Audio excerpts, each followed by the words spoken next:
एक छोटे से समुद्री कस्बे में नन्ही लूसी ने अपना चमकता हुआ नारंगी सूटकेस पैक किया। इसके जहन में असरार और जोश के ख्यालात घूम रहे थे।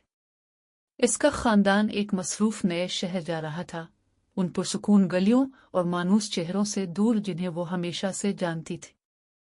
बड़े शहर में अपने पहले दिन हुआ गाड़ियों के शोर और जल्दी में गुजरते लोगों की बातों से भरी हुई थी। इमारतें आसमान तक बुलंद हो रही थी, जिससे लूसी को ऐसा महसूस हो रहा था जैसे वो देव के गांव के बीच खड़ी हो। जब पीर का दिन आया तो लूसी के वालिदैन उसे इसके नए स्कूल ले गए।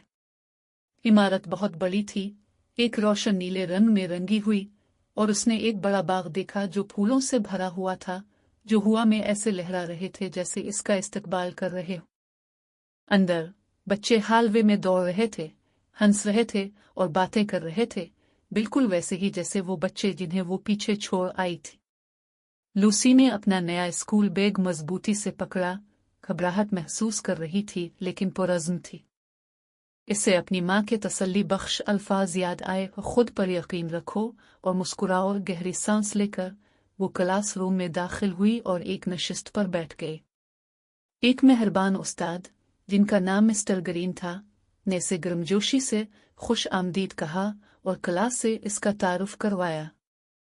लूसी ने शर्मीली मुस्कुराहट के साथ सबको हाथ हिलाया। इसके साथ बैठे एक लड़के, जिसका नाम ओलिवर था, ने पलटकर मुस्कुराते हुए कहा, हेलो, क्या तुम्हें फुटबॉल पसंद है? उन्होंने बातें करना शुरू की और ये दरियाफ्त किया कि दोनों को फुटबॉल से मोहब्बत है। लूसी को ये जानकर बहुत खुशी हुई कि उसे कोई ऐसा मिला है जिसके साथ वो अपनी पसंदीदा टीम पर बात कर सकती है, और दोनों ने वक्फे के दौरान साथ खेलने पर इत्तेफाक किया।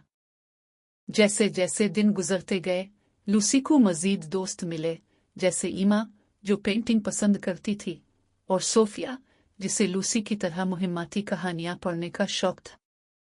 हर गुजरते दिन के साथ नया शहर थोड़ा और घर जैसा महसूस होने लगा, क्योंकि हंसी और दोस्ती ने अनजान की सरगोशियों की जगह ले ली।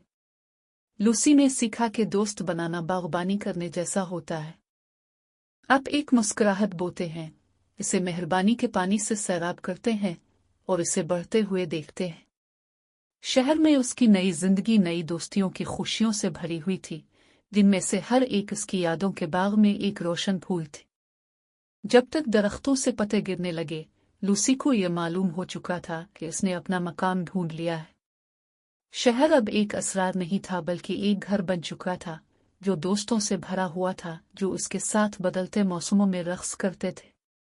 जब उसने अपने नए दोस्तों को समंदर और अपने छोटे से कस्बे की कहानियां सुनाई, तो उसे यह एहसास हुआ कि घर सिर्फ वो जगह नहीं जहां आप रहते हैं, ये वो जगह है जहां आपके दोस्त हों और जहां आपका दिल सुकून महसूस करता हो।